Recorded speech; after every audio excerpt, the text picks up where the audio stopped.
Hello everyone, Richard here at Calvin Wazoo with another video, and this is another installment in my little mini series about my journey and experience with punk music. Today this one's called Punk Pioneers and Proto Punk. So in the previous episode I was looking at how I became aware of punk music back in 1978 and 79, that it was kind of punk adjacent, but then I eventually, encountered punk music full force, primarily with The Clash, and then that's when my exposure blossomed, so to speak. I did not go any further than that. That'll be another episode where I'll talk a little bit more about some of the other punk bands that I learned about and other ways that I learned about some of these bands. I want to step back in time and start talking about punk pioneers and proto-punk, many of whom I was very familiar with and really didn't see them as leading the way or even bridging a gap between different genres. But now I see that, and I did eventually see that when I was younger in like the 70s and 80s. But at the time, many of these bands were producing music. That was out there. I was too young, in 1968 and 69, I was 10, 11 years old. So I wasn't necessarily hearing about these bands. I was hearing more about the big blockbuster bands, such as, Led Zeppelin, Black Sabbath. But one of them did pop up on my radar. But while I was in high school, I wanted to go over another punk moment that occurred in my life, or I should say another near punk defining moment on television. And that was roughly 1978, I think it was. It might have been in 1979, appearance of Elvis Costello on Saturday Night Live. So this album came out, this year's model, in 1978, and there was a really popular song. There's a lot of really popular songs on here, but there was one in particular called Radio Radio. And Elvis and the band went on Saturday Night Live, and they were going to, play music like the bands typically do on Saturday Night Live. But they were given an edict by Lorne Michaels and the other producers that they were not supposed to play the song Radio Radio. So the big wigs, corporate people for Saturday Night Live are telling them, no, you can't play this on air. Now remember, this is a live show. Saturday Night Live is live. And the band, Elvis Costello and his band, got out on stage and they started playing a song. And then shortly after the beginning of the song, Elvis is like, stop, we can't do this. And then they restart and they start playing Radio Radio in defiance of what the producers of Saturday Night Live was telling them. Now, I will have a link to the video of that episode in the Down Under so you can check it out. It is really one of the coolest and most interesting defiant moments in music history. And then, so that was right around 78, and this is when the punk movement was starting. And Elvis Costello and the Attractions, and this is Elvis Costello. This one is not listed as Elvis Costello and the Attractions, but they were punk adjacent for sure, and very much, played into that. But, the punk sound really was in development for many years and even about a decade prior to its appearance on the world stage in 1978, 1977, 1978, 79, mostly around 78, 79. And we can go back, we can go pretty far back to even some, 50s bands or 50s songwriters or early 60s songwriters in, like the Shadows of Night, some garage bands, a lot of, and the Kingsmen. This sound was sort of in development. But some other things that I think that are relevant to the whole development, excuse me, of punk. I think you have to consider the Velvet Underground because of the song, excuse me, that appeared on the 68 album, and I don't have that one, but on the 1968 album, White Light, White Heat. And that song was Sister Ray.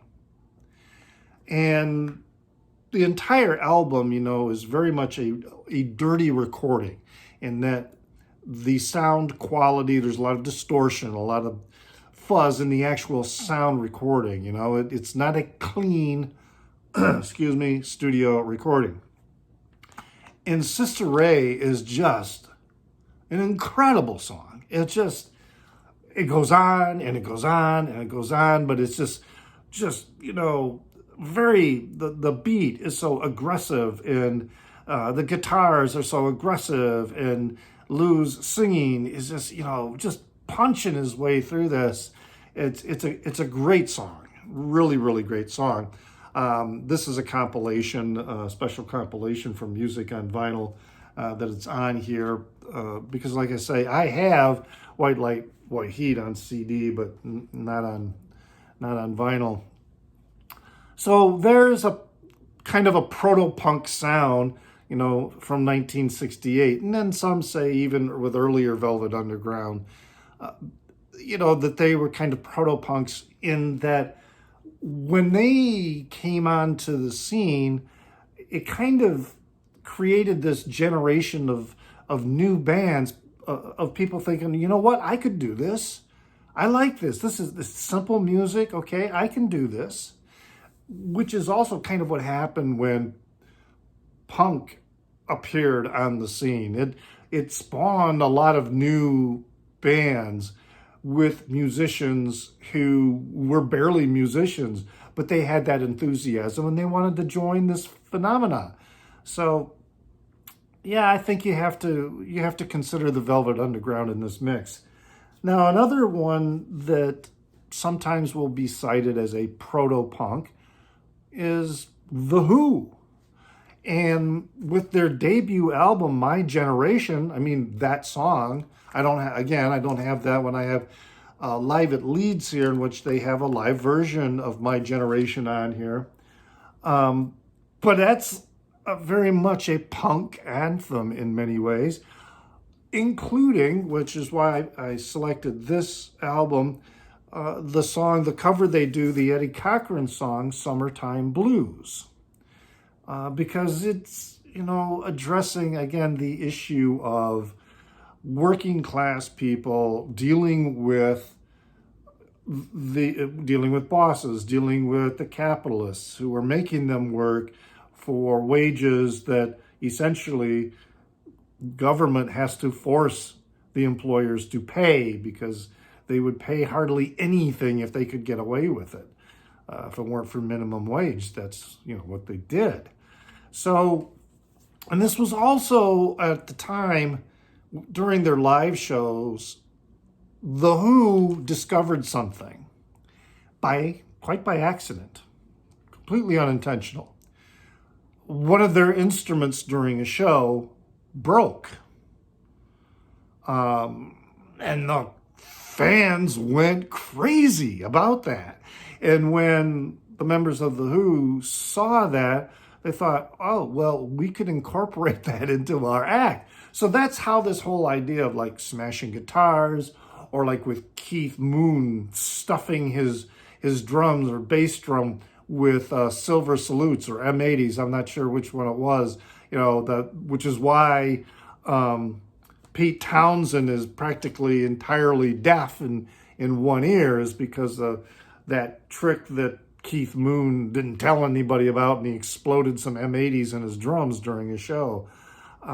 So that, that's kind of where that came from. So certainly, in that respect, the Who in the 60s, in the early part of their career, were proto-punks. Very much so. Now, around 1969, there was this other band that shook the musical earth, so to speak, coming out of the Detroit area, and that was the band known as the MC5, with the spectacular debut, Kick Out the Jams. This is a live show that, recorded live at the Grand Ballroom, which I believe is in Detroit. And, I'm from Michigan, and I should know that, but I don't really know for sure. But anyway, we listened to this album when I was a teenager. So I knew about MC5, and I knew how, full of energy in their music was, and how crazy they were. Never saw them perform, but I didn't, at that time, didn't know that this was something that was going to contribute to the development of punk rock. Also in 1969, we have another band and singer who has been largely credited with defining punk, and has been labeled often as the godfather of punk. And I'm talking about Iggy Pop and the Stooges. So I don't have their first album, which was just the Stooges, and that was in 1969, also the year that MC5 had Kick Out the Jams. They followed that up with Funhouse in 1970, which, great songs on here, TVI, Funhouse, Dirt. These are all really, really great songs. And Iggy Pop certainly embodied and personified everything about punk that was eventually going to be the markers of the genre. And then they followed that up before they disbanded with Raw Power in 1973. And then this was pretty much the end of Iggy and the Stooges. But in this particular release, this is a double album, which is the first album is, the recording was mastered by David Bowie, I think it was. And then the second one, the second album is the one that's remastered by Iggy Pop. It's his mix. I'll double check just to make sure that it's the David Bowie mix. Yeah. So it's the remastered 1973 original David Bowie mix. And then Iggy Pop in 1997 remastered it for a new mix. And that's the second album. So I've listened to them both, but not with a critical ear, so that I'm thinking about, which one might sound better. I'll have to really think about that. And then I've already had a video on this particular release, which came out within the last few months, of the infamous Duck Lake performance by the Stooges. And so this is a limited. It's probably sold out for you to find, in the wild in a store. You might find one. You might have to find it through another market, such as Discogs. But this is definitely, and I've done a video. I'll have a link to the video in the Down Under.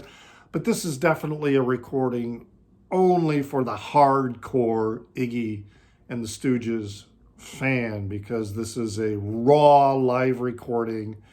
Soundboard recording. It sounds like a really terrible bootleg. I've heard other bootleg live recordings that sound way better than this. But this is not a bootleg. It's authorized by Iggy. but this was the moment that pretty much marked their eventual disintegration as a band. Now, another person who is often mentioned as being proto-punk, and she is often mentioned as the godmother of punk. So we got Iggy Pop as the godfather of punk. Well, the godmother of punk is often identified as Patti Smith. This is her album Horses, which came out in 1975. And when you listen to it, I mean, I think the song Horses for sure is definitely a strong, has strong punk roots. And I say roots, they're the roots. They provided a strong foundation for that. But even songs like the opening track here, I got to look at the label, Gloria, okay? So the song, finishing with a garage rock classic, which was made a classic by the Shadows of Night, although it was not their song. It is has this very, very punkish beginning to it. And Free Money, Birdland, but the long song, Land, Horses, on side 2 is like the epitome of an anthem, a punk anthem, particularly with the story about the kid being portrayed in the story, in the rage that is building up inside of him. Great album. So Patti Smith certainly is someone who deserves to be recognized for her contributions in the development of punk music. Now, someone who only recently, if you've been paying attention, especially in YouTube, there are some videos popping up, and maybe they're popping up for me because of I've been watching a lot of videos of punk bands. And some of you, because maybe you watch this and listen to this music all the time, you already know about these videos, but many of them are fairly recent. And that is by a Peruvian band by the name of Los Saicos. And there are a couple videos out there that say, hey, are these the true first punk rockers? And they're from the 1960s, early 1960s. And while they had formed in like 1960s, 1961, it wasn't until about 1966, I think, that they began producing singles. And that's pretty much all they did. Now, there are some new compilations available of Los Saicos. I will have a link in the bottom to a couple videos about them.